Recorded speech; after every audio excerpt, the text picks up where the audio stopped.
Hello everyone, আশা করি সকলে ভালো আছেন, সুস্থ রয়েছেন।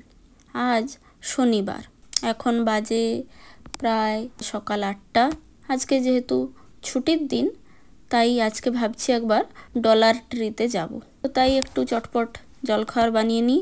জলখাবারে আজকে সাদা আলুর চচ্চড়ি আর রুটি বানাবো। কড়াইতে তেল গরম হলে তার উপরে একটু কালো জিরে ফোড়ন দিলাম। তারপরে কালো জিরেটা ভাজা হয়ে গেলে কুচনো পেঁয়াজ কিছুটা দিয়ে দিলাম। এবারে পেঁয়াজটা ভাজা হয়ে গেলে, পেঁয়াজটাকে খুব বেশি ভাজবো না, হালকা ভেজে নিয়েছি। পেঁয়াজ ভাজা হয়ে গেলে আলুগুলো দিয়ে দিলাম। আলুটা সামান্য ভাজা হয়ে গেলে এবারে জল ঢেলে দেবো। যেহেতু তরকারিটার রং সাদা সাদা হবে, তাই খুব লাল করে ভাজলাম না। এবারে স্বাদ মতো লবণ দিয়ে ঢাকা লাগিয়ে দিলাম। আলুটা বেশ কিছুটা সেদ্ধ হয়ে গেলে পরিমাণ মতো টমেটো দিয়ে দিলাম। আমি টমেটোটা পরে দিলাম, কারণ তাহলে আলুটা তাড়াতাড়ি সেদ্ধ হয়ে যাবে। টমেটো আগে দিলে যেহেতু টক, তাই আলুটা সেদ্ধ হতে বেশি সময় লাগবে। এরপর সামান্য একটু লঙ্কার গুঁড়ো দিয়ে দিলাম। আপনারা তো জানেন আমি সব রান্নায় একটু চিনি ব্যবহার করি, তাই একটু চিনি দিয়ে দিলাম। আলুগুলো ভালো করে সেদ্ধ হয়ে গেলে আর ঝোলটা একটু কমে গেলে আমার আলুর চচ্চড়ি একদম রেডি। দেখুন দেখতে কি সুন্দর লাগছে। চলুন যাই রুটিটা বানিয়ে নিই। যদিও রুটি আমি বানাবো না, কারণ আমি একদমই রুটি বানাতে পারি না, তাই আমার মাস্টার শেফ আজকে রুটি বানানোর দায়িত্ব নিয়েছে। সত্যিই ও খুব ভালো রুটি বানায়। দেখুন কি সুন্দর গোল হয়েছে। আমার তো ভারতের মানচিত্র, আমেরিকার মানচিত্র কখন যে কোনটা হয়। আর ও এত ভালো রুটি বানায় বলে আমার ইচ্ছেই করে না রুটিটা বানানো শিখি। আমার মাও খুব স্পিডে খুব ভালো রুটি বানাতে পারে, তাই আমি কোনোদিন রুটি করতে গেলেই বলতো, তোর একটা রুটি করতে করতে আমার 10টা রুটি হয়ে যাবে, ছাড়। এইভাবে আর কোনোদিন শেখাই হয়নি। তাই বিয়ের পরই প্রথম রুটি করি, দিয়ে নিজের বানানো রুটি নিজেই খেতে পারি না। মামনি বলেই সেগুলো খেয়েছিল। মামনি মানে সৈকতের মা। বর তো সবার কম বেশি ভালোই হয়। সত্যিই আমি খুব লাকি যে এমন ভালো শাশুড়ি পেয়েছি। তো যাই হোক, আমাদের মোটামুটি রুটি কমপ্লিট।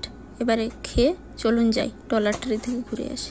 আমাদের ইন্ডিয়াতে যেমন হরেক মাল 5 টাকা 10 টাকার দোকান হয়, দেখবেন মেলাতে বসে, বা কখনো কখনো পাড়ায় ফেরিওয়ালা ফেরি করতে করতে যায়, হরেক মাল 6 টাকা করে। আবার কখনো ট্রেনে এই ধরনের হকারদের দেখা যায়, তাই না? আমেরিকায় ডলার ট্রি হলো ওরকমই একটা স্টোর। তাহলে ভেতরে যাই, চলুন দেখি আমেরিকার হরেক মাল $1 $2 করে এরকম স্টোরে কি পাওয়া যায়। যা নেবে তো 1 টাকা।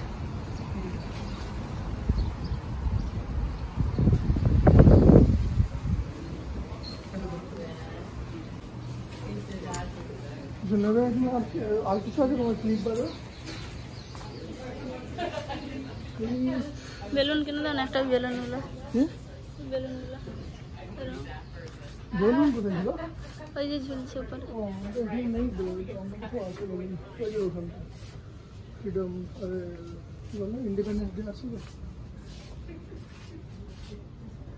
একটু ঘর সাজানোর এগুলো কেন না? কি লাগবে বলো? এগুলো বেশ সুন্দর করে সাজাতাম। কোনটা ভালো লাগছে?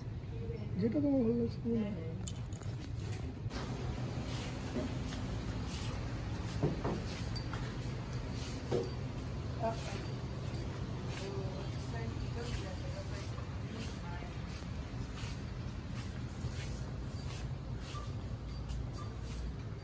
এখানে যা যা আপনারা দেখছেন সবই $1 বা $2 করে। তো যাই হোক, মোটামুটি আমরা কিছু টুকটাক জিনিস কিনলাম।